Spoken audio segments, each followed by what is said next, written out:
자, 오늘 이제 동북아시아 리스크 엔캐리 트레이드, 주식이랑 비트코인 추가 폭락, 달러 엔화 강세, 여러 가지 다 종합을 해서 한반도 2차 전쟁 다 관련해서 말씀드리겠습니다. 올해 초부터 계속 말씀드렸던 흐름대로 가고 있기 때문에 언제 시작될지 모르기 때문에 한 번 더 좀 이제 영상을 통해서 좀 정리를 해보도록 하겠습니다. 그리고 좀 질문하시는 것들 좀 답변을 드리고, 일단은 콜레이시오님이 블랙아웃으로 인터넷망이 꺼져도 스테이블 코인은 문제가 없다고 하셨는데 인터넷 없이 거래 가능한가? 은행 파괴돼도 스테이블 코인은 장부에 변경이 없다. 일단 첫 번째로 인터넷이 있어야지만 이제 지갑 간에 이동이 됩니다.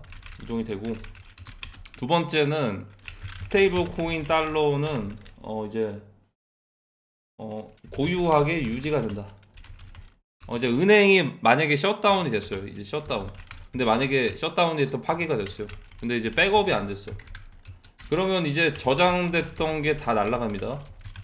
제로로 갈 수도 있어요. 정말 극단적으로. 근데 이제 스테이블 코인에서는 백업 같은 게 필요가 없이 자체적으로 사실상 이 블록체인 상에서 저장되기 때문에, 내가 만약에 지갑에 스테이블 달러를 들고 있으면 이게 무슨 일이 생기더라도 그게 계속 보존이 됩니다, 사실.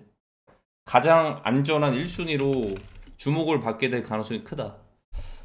비비님이 빨리 모두 원하는 장이 왔으면 좋겠네요.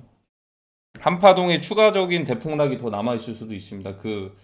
모두가 원하는 장은 시간의 좀 이제 흐름에 따라서 올 건데, 그것도 이제 누군가에겐 불장이고 누군가에겐 존버장이 될 수 있고 누군가에게는 희망 고문장이 될 수도 있는 것 같아요. 저희 패밀리 분들은 모두 다 기회의 장이 됐으면 좋겠습니다. 올해는 어떻게 보면 난이도가 정말 최악이면서 역대급 패턴으로 결국에는 알트코인 불장 없이 계속 폭락을 했던 그런 장이었습니다. 운주님 항상 꾸준히 댓글 달아주시는, 기존 화폐 시장이 리셋되어 모든 자산이 토큰화 되고 크립토 시장이 안정화되는, 저도 감사합니다 은주님. 안정화되면 그땐 금과 은이 예전 바닥을 장기간 기어가는 시대. 그거는 솔직히 좀 확신은 못하겠어요. 확신은 못하겠는데 어쨌든 그런 건 올 거예요. 이제 금이랑 은이 사실 가장 큰 문제가 이거부터 시작을 하는 거거든요. 실물 금과 은이 과연 정확하게 있는가? 이걸 대체하면서 비교해 볼 게 바로 비트코인 같은 이제 블록체인 상의 이제 코인들입니다. 자, 가상 자산, 암호화폐. 자, 암호화폐에서의 이제 단점도 있겠지만요. 금과 은이 지금 어떤 리스크가 있냐? 은행들, 전 세계 이제 전 세계 은행들에서 보유하고 보관 중인,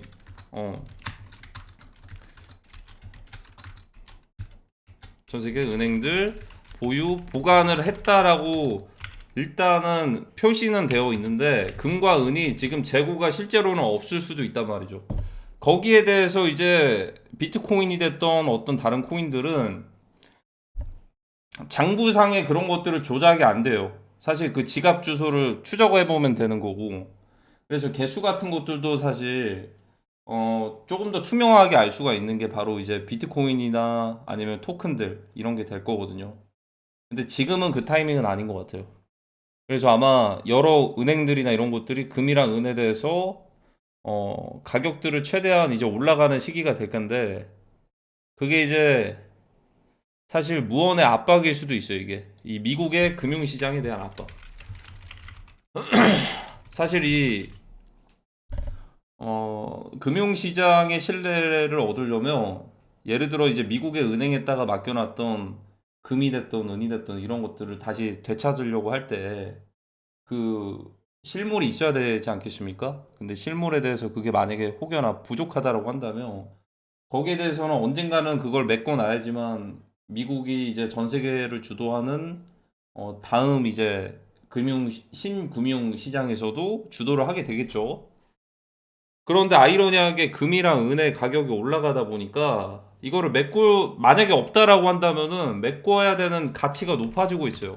가치가 높아진다. 그러니까 예전에는 뭐 금이 온스당 1000달러였으면 지금 막 이제 4200달러씩 하니까 같은 개수더라도 4배 가까이가 돈이 더 들어가는 겁니다. 자, 그러다 보니 아이러니하게 여기에 대해서 금융 시스템의 신뢰가 아직까지는 유지를 하고 있는데, 이건 마치 미국의 워터게이트 사건과도 비슷할 정도로 금융시장에 불신을 가지게 될 수도 있다는 거죠. 미국의 금융시장은 어떤 정도냐? 사실 한번 GME에서 결을 한번 깨긴 했거든요. GME 이제 숏 청산빔 사태에서 공매도 버튼을 이제 삭제를 했고, 아니, 롱 버튼, 매수 버튼을 삭제를 한 적이 있어요. 이로 인해서 신뢰가 한번 깨진 적이 있는데, 뭐 신뢰가 깨졌지만 22년도까지는 하락장이 왔지만 23년에서 24년도에는 좀 올라감으로써 뭐 신뢰고 뭐고 그냥 가격이 상승하니까 다들 전 세계 사람들이 다 같이 참여하는 그런 시장이 됐어요, 다시. 근데 이제는 앞으로 또 한 번의 반대 상황이 나올 수도 있을 건데요. 폭락의 정도가 너무 심해서 아마 이제는 반대로 매도 버튼을 중단, 삭제, 일시적으로 그러지 않을까? 이러면은 이제 정말 혼란스러운 상황이 될 건데 반등은 할 겁니다. 일단 매도 버튼이 삭제가 된 거니까. 사실 GME에서도 공매수 버튼 삭제되고 나서 고점 찍고 내려왔거든요. 근데 이제 반대로 한번 이제 매도 버튼을 한번 삭제하는 날들이 올 거다. 근데 그로 인해서 금융시장에 대한 신뢰도는 굉장히 많이 떨어질 건데요. 자, 이러면서 반사이익을 얻게 될 곳이 있을 겁니다. 아마 이제 크립토가 될 가능성이 크다. 이런 여러 가지 상황들이 겹치면서 자연스럽게 새로운 금융 시스템으로 넘어가는 단계가 될 것이고, 그 첫 번째 시작이 바로 한반도가 될 가능성이 크다라고 이렇게 이어집니다. 자, 일단은 지금 역대급 지정학적인 리스크가 굉장히 높은 상황입니다. 특히나 최근에도 중일 시프트가 자동으로 돌리네. 중일 대립.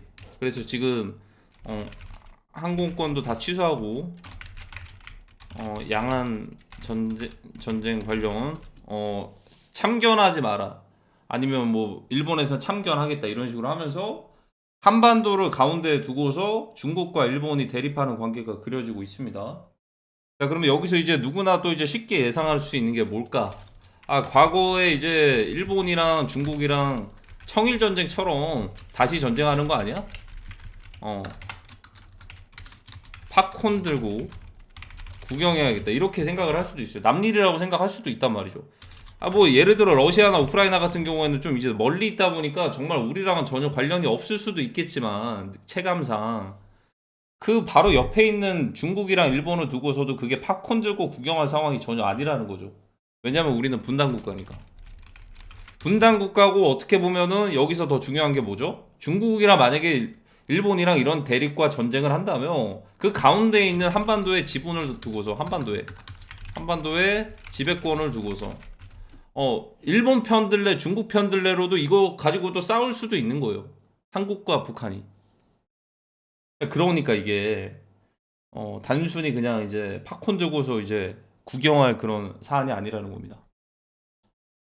그리고 이제 무엇보다도 더 중요한 건 양안 전쟁은 한반도에서 2차 분쟁이 발생하고 하이브리드 전쟁에서 이제 중국이 투자한 한국의 자산이 타격을 입게 되면 그리고 TSMC 주가가 상승하고 그러면 어쩔 수 없이 양안 전쟁에서 TSMC 쟁탈전을 시작할 가능성이 높다. 저게 이제 뭐냐면 TSMC가 지금 뭐라고 보시면 되냐면 그 마블 영화 보신 분들 마블 영화에서 그 뭐죠? 타노스의 이제 인피니트 스톤 같은 거라고 보시면 됩니다. 저걸 두고서 이제 싸우는 거라고 보시면 됩니다. 왜냐면 이게 어쨌든 앞으로 AI 시대가 오면서 반도체 특히나 전체 생산량의 70% 시가총액도 높고 이걸 두고서 굉장히 많은 좀 다툼이 있을 거고 이뿐만이 아닐 겁니다. 예를 들어 이제 중국에서도 이제 미국의 이제 회사들이 생산 기지들이 있기 때문에 뭐 굳이 따지 생산 기지라고 좀 표현을 했는데 테슬라도 이제 전체 생산량의 50%가 이제 중국의 상하이의 기가 팩토리에서 이렇게 생산이 되는 것처럼 이건 정말 이제 미중 전쟁은 최후의 전쟁이 될 가능성이 크고요. 이거는 정말 좀 늦게 올 거예요. 이제 좀 늦어도 한 2028년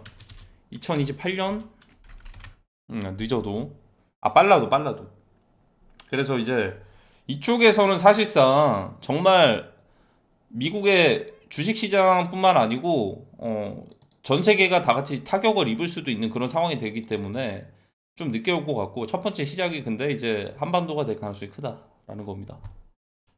자, 그럼 여기서 또 이제 궁금한 점이 있을 거예요. 한반도가 왜 그러냐? 한반도가 왜 그럴까? 그리고 이제 이게 주식시장에서 오늘 오전에 나온 어, 일본 국채 관련 어, 곧 이제 금리 인상을 할 거라는 뭔가의 불안감 때문에 엔캐리 트레이드의 청산이 1차적으로 된 게 아니냐.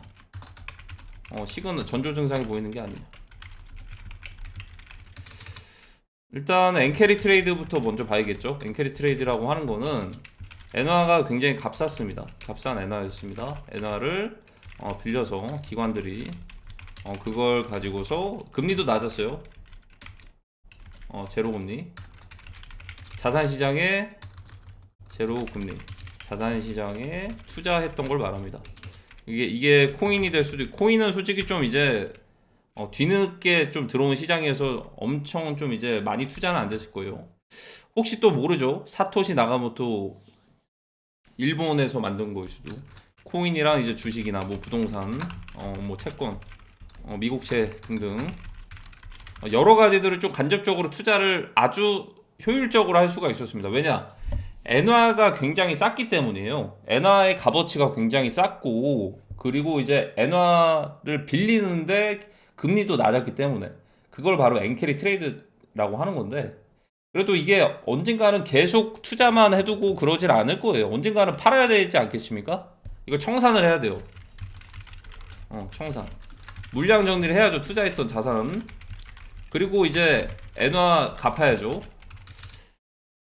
자, 여기에 대해서는 시그널은 딱 두 개 정도가 있어요. 첫 번째로 엔캐리 트레이드 청산은 언제 좀 이제 급박해질 수가 있냐. 그냥 일반적인 평화로운 과정이라고, 평화 상태라고 보면은 엔화 가치가 상승할 때, 엔화 가격이 상승을 하면은 이제 갚아야 되는 엔화의 그런 비용들이 늘어나다 보니까 기관들 입장에서 1%, 2% 이런 게 굉장히 큰 금액입니다. 그래서 엔화의 값어치가 크게 상승하기 직전, 그리고 이제 일본 금리가 높아질 때, 요 두 가지 상황이면 완전 초악재인 거죠. 왜냐면 엔화 가격도 상승을 하고 일본의 금리까지 높아지면은 엔화 빌려가지고 투자했던 자산들을 갚아야 되는데 엔화 가격도 비싸지고 금리도 좀 이자도 많이 내야 되니까 그냥 아싸리 그냥 물량들을 정리해가지고 엔화를 갚아버리는 그런 상황들이 될 수도 있는 거죠.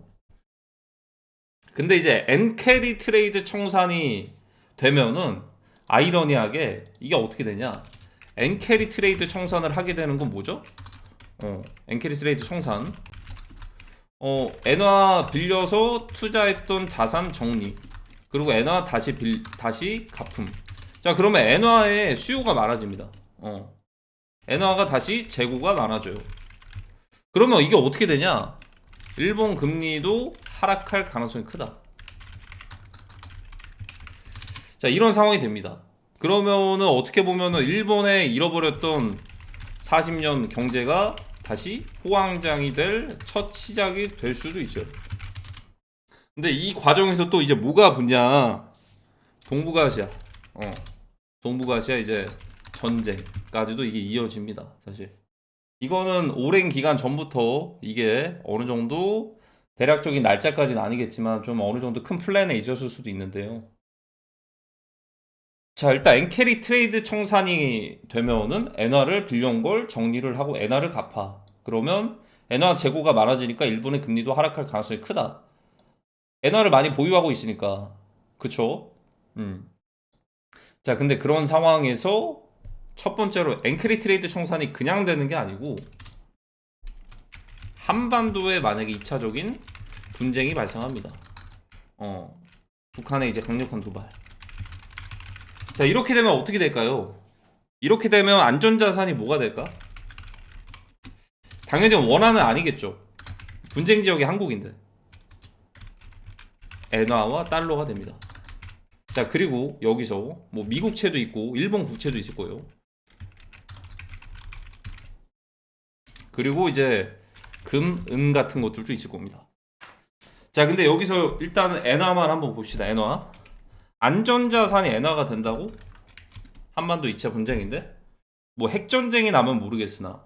그리고 이제 지금 북한과 일본이, 북한, 일본이 대놓고 대립관계는 아니에요. 이게 무슨 말인지 아시겠죠?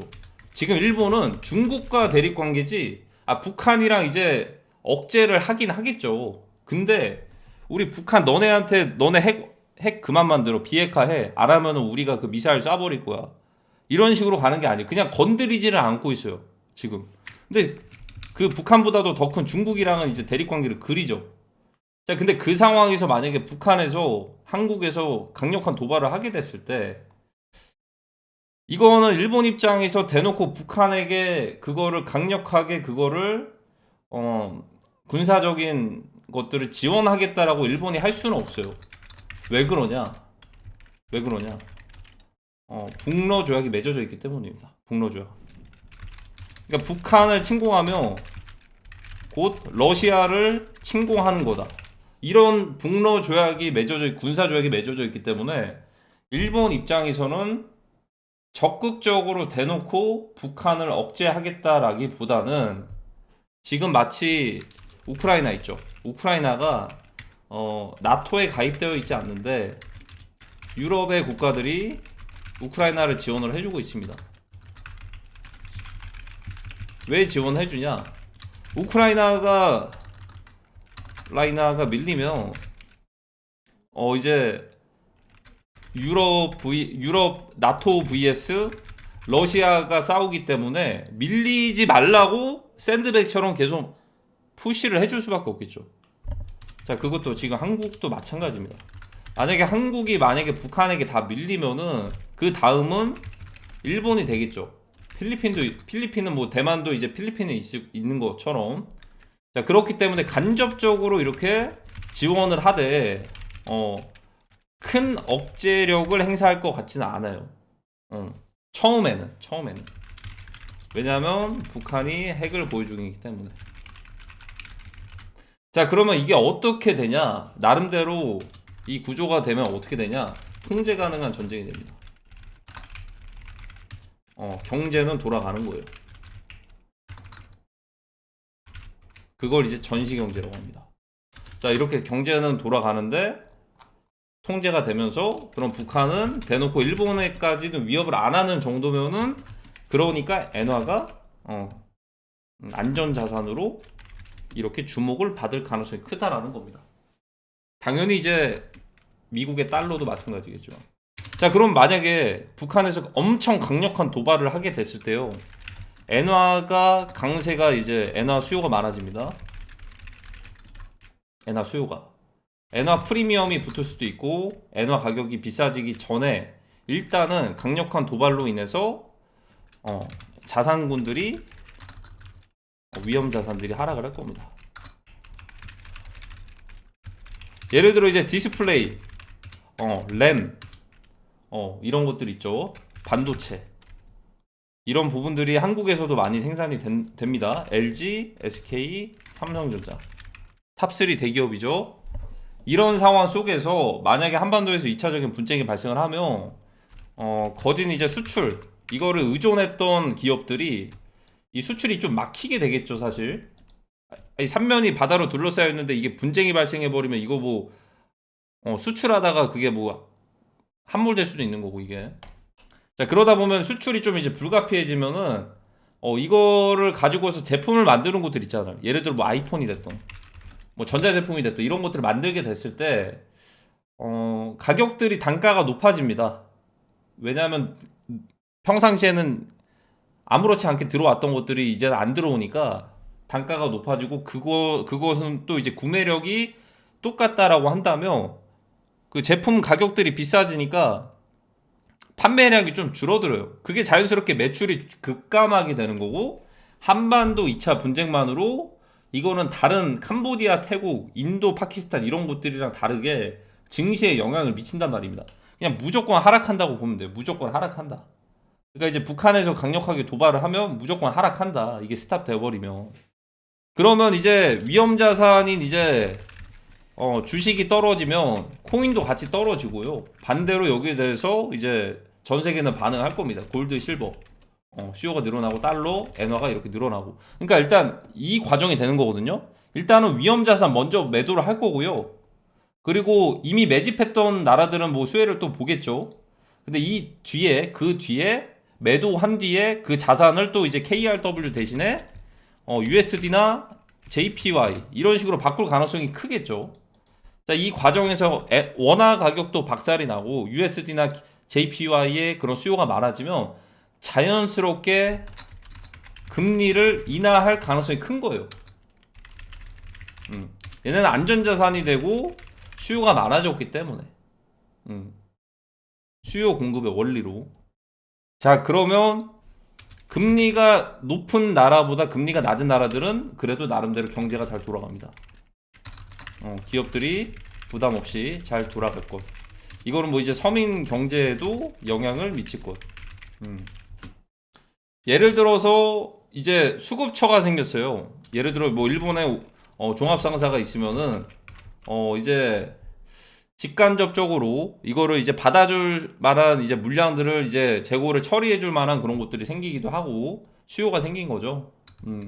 일자리도 많이 창출이 되고 이런 식으로 갈 수도 있을 겁니다. 그래서 이제 일본의 잃어버린 40년이 아니고 이제는 이로 인해서 조금 더 이제 멘징할 수 있는 그런 것들이 많아지겠죠.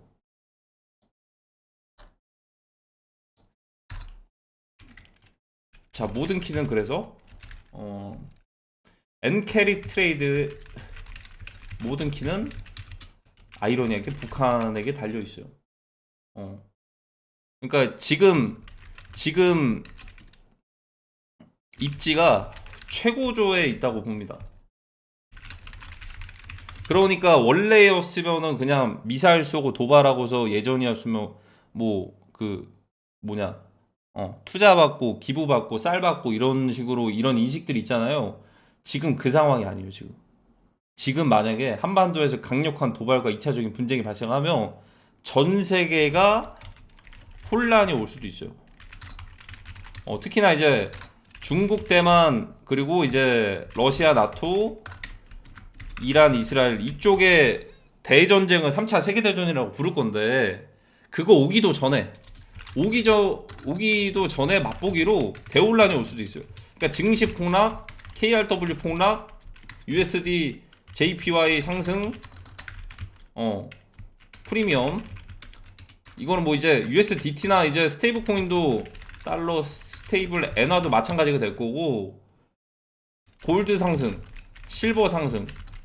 그리고 이제 일본, 미국 금리 인하 가능성 높아짐. 이렇게 되는 겁니다. 이렇게. 이거 하나로 지금 딱 그 타이밍이에요. 지금 딱 그 타이밍.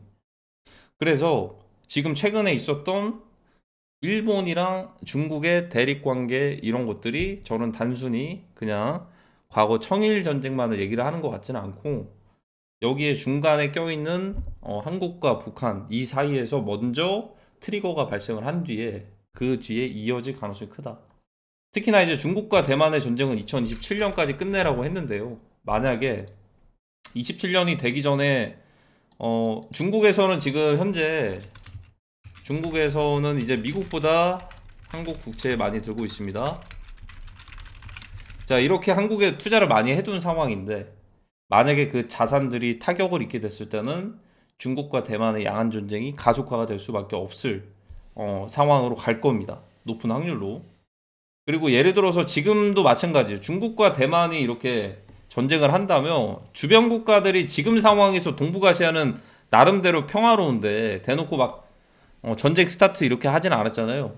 그래서 나름대로 평화로운데 이렇게 중국과 대만 딱 전쟁하면 주변을 다 둘러싸이겠죠. 그러다 보니까 중국과 대만의 전쟁은 사실상 다른 곳들이 분쟁들이 발생을 했을 때 얹혀가는 거지 그걸 독단적으로 중국, 대만 양안전쟁 시작하겠다 해서 이렇게 가질 않을 거라는 겁니다. 근데 그 얹혀간다라는 게 그게 바로 이제 여기에요. 그러니까 이제 동북아시아, 그러니까 이게 다른 거예요. 이제 그러니까 양안 전쟁이랑 이 워딩 자체가 다른 거예요. 대만 침공이랑 이게 다른 겁니다. 이게. 그러니까 이제 대만 침공으로 가버리면 여기 독단적으로 침공했으니까 주변 국가들이 이렇게 도와줄 수도 있는 건데 그냥 뭐 아이러니하게 보니까 어떠한 명분을 제시하겠죠. 명분 제시하겠죠. 러시아가 막 이제 특별 군사작전 시작해서 뭐 이제 우크라이나 사람들을 어떻게 얘기를 했냐면 나치로부터 이제 해방시켜 주겠다. 우크라이나 사람들이 그 이제 돈바스였나 어디 우크라이나 라이나 영토의 크림반도였나 살고 있는 러시아 사람 괴롭힌다. 뭐 이런 식으로 해가지고 군사작전이 시작이 돼서 전쟁이 시작을 했거든요. 물론 이게 국제적인 사회에서는 그걸 받아들이지 않았습니다. 그래서 뭐 나름대로 뭐 어떠한 명분을 가지고서 이렇게 하겠죠. 뭐 예를 들어서 뭐 이제 그 얼마 전에도 사중전에서 나왔던 것들을 보니까 로켓군의 이제 관련된 간부진들이 뭐 이제 대만으로 뭐 미사일이나 이제 뭐 어떤 군사 기밀 유출이나 이런 것들로 인해서 뭔가 좀 있더라고요. 뭐 그런 것들로 뭐 이제 명분을 잡을 수도 있고 뭐 명분까지는 뭐 어떻게 잡을지 모르겠어요. 그래서 이제 중요한 게 뭐냐면 그 이게 두 개가 정말 다르다는 거예요. 그러니까 양안 전쟁은 그냥 동북아시아 전쟁할 때 같이 얹혀가는 거고 한국이랑 북한 먼저 시작하면은 같이 얹혀가는 게 양안 전쟁으로 될 것이고 대만 침공은 말 그대로 가만히 있는데 독단적으로 침공하게 되는 거니까 이 워딩 자체가 다르단 말이죠. 그래서 이제 높은 확률로 전쟁을 하더라도 이쪽 타이틀을 가지면서 전쟁을 할 가능성이 크다. 그 모든 시작이 다 이게 다 전 세계 혼란. 블랙아웃도 마찬가지예요. 증시 폭락, KRW 폭락, USD JPY 상승, 프리미엄 붙으면서 스테이블 달러, 스테이블 엔화 상승, 골드 상승, 실버 상승, 일본, 미국 금리 인하 가능성 높아짐. 금리 인하 하면은 기업들 좋아지고 그 나라의 자국민들 나름대로 괜찮습니다. 금리를 인하하면 경제가 잘 돌아갈 겁니다. 나름대로 순서대로겠지만 이제 전쟁 중인 나라보다는 잘 돌아가겠죠. 자, 그러면 여기서 또 추가적으로 또 볼 게 뭐 있냐? 뭐 간접적으로 얘기를 드린 게 있을 거예요. 특히나 한국에서는 이런 것들을 이제 많이 참고를 할 텐데요. 미국에서는 이제 팔란티어 이 빅데이터와도 비슷한 이제 팔란티어가 지금 미국에서는 왜 필요할 수밖에 없냐? IC 이제 불법 체류자들을 추방하는데 데이터 확보해서 이것들을 구분하는데 굉장히 좀 필요할 건데요. 이거를 첫 번째로 해야 될 게 뭐냐면 어디에서 할 수가 있냐? 그것도 이제 한반도에서도 할 수도 있을 거예요. 왜 그러냐?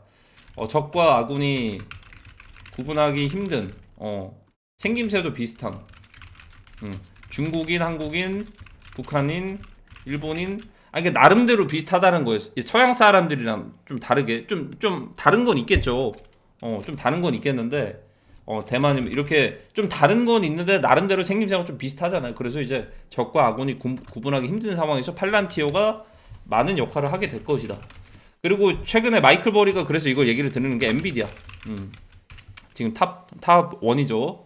엔비디아 같은 경우에는 이것은 이꼬르 TSMC와도 같은 건데 한반도 2차 분쟁이 발생하게 됐을 때는 인텔, SK, 삼성, 엔비디아 이런 순서로 있거든요. 여기서 10% 전체 반도체 생산의 70%를 차지를 하는데요. 갑자기 여기서 스탑이 돼버리면 이 나머지 공백 기간을 인텔과 엔비디아에서 반사이익을 보게 될 것이고 그리고 이제 D램 생산의 전체 70%, 35%씩이 삼전이랑 이제 SK에서 이렇게 만드는데 전체면 70%죠. 이 70%도 갑자기 공백이 생겨버리면은 이거를 엔비디아랑 이제 인텔에서 그거를 또 이제 반사이익을 얻게 될 겁니다. 무슨 말인지 아시겠죠? 그러니까 주가는 상승하는 쪽으로 갈 수도 있다라는 거예요. 인텔이랑 엔비디아가 상승하면 TSMC도 상승을 하게 될 것이다. 왜냐하면 엔비디아가 필요한 반도체 제품들을 TSMC에서 거의 그냥 1대1로다가 만들어 주거든요. 이제 반사이익을 보게 된다. 그래서 요놈들은 주가가 오히려 상승할 수도 있고 뭐 이제 다른 테마주는 뭐 로키드 마틴이나 이런 것들도 있겠죠. 방산. 그리고 뭐 식품주라고 한다면은 이제 그 월마트라든지 아니면은 뭐 코스트코 이런 것들도 있을 것이고. 자, 그래서 이게 단순히 뭐 이제 뭐